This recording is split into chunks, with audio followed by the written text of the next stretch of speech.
ஒரு மனிதன் எப்பொழுது அல்லாஹ்வை விட்டு தூரமாகுவானோ அப்பொழுது அவனுடைய மனதில் குழப்பங்கள் ஏற்படும். அல்லாஹ் விட்டு தூரமாகுது. அல் புஅது அன் திக்ரில்லாஹ், அல்லாஹ்வுடைய சிந்தனை அல்லாஹ் விட்டு தூரமாகுது. அல்லாஹ் விட்டு தூரமாகுது எப்படி? ஒரு மனிதன் நீங்க உங்களோட வாழ்க்கையில ஒவ்வொரு நாளும் முஹாசபா செய்து கொள்ளுங்கள். இது ஒரு மிகப்பெரிய பாடம். ஒவ்வொரு நாளும் உங்களை நீங்க அளவீடு செய்து கொள்ளுங்கள். என்னுடைய இந்த நாள் நேற்றைய நாளை விட இந்த நாள் அமல்களில் நான் என்னை அதிகப்படுத்தி கொண்டேனா, இல்லைன்னா நீங்க அல்லாஹ் விட்டு கொஞ்சம் கொஞ்சம் தூரமாறீங்க.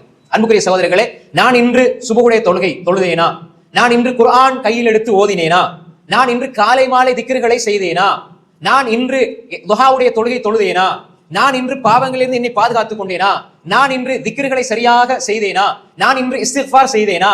ஒவ்வொரு நாளும் நான் காலையில் விழித்தெழும்பதில் இருந்து உறங்கும் வரை என்னுடைய நாளை நான் முஹாசபா செய்யும். ஒரு 5 நிமிஷம், ஒரு 10 நிமிஷம் தூங்குறதுக்கு முன்னாடி நீங்க உங்களை பத்தி சிந்திங்க. அப்படி கொஞ்சம் நீங்க குறைஞ்சுக்கிட்டு போறீங்கடா, நீங்க அல்லாஹ் விட்டு தூரமாகுறீங்க.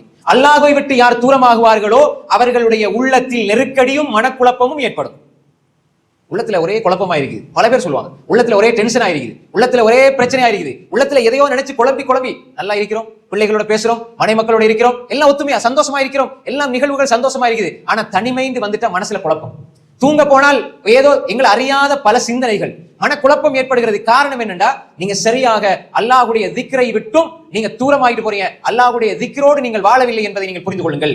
எப்பொழுதெல்லாம் ஒரு மனிதன் அல்லாஹ் விட்டு தூரமாகிறானோ, இது அல்லாஹ் விட்டு தூரமாகிற முறைகள். ஒரு மனிதன் தொழுகையில பொடுபோக்காக இருக்கிறான், தொழுகையில கவனயீனத்தோடு இருக்கிறான், தொழுகையில் உள்ளச்சம் இல்லை, அவனுடைய இபாதத்தில் உள்ளச்சம் இல்லை, அவனுடைய வணக்க வழிபாடுகளில் உள்ளச்சம் இல்லை, குர்ஆன் அதோடு தொடர்பில்லை, குர்ஆனை கையில் எடுத்து பல மாதங்கள் அதே மாதிரி ஹதீஸில் மார்க்க சபைகளில் இருப்பதற்கு இடமில்லை, இப்படி யார் நினைப்பார்களோ அந்த மனிதருடைய வாழ்க்கை அல்லாஹ் விட்டு தூரமான நிலையில் கழிகிறது.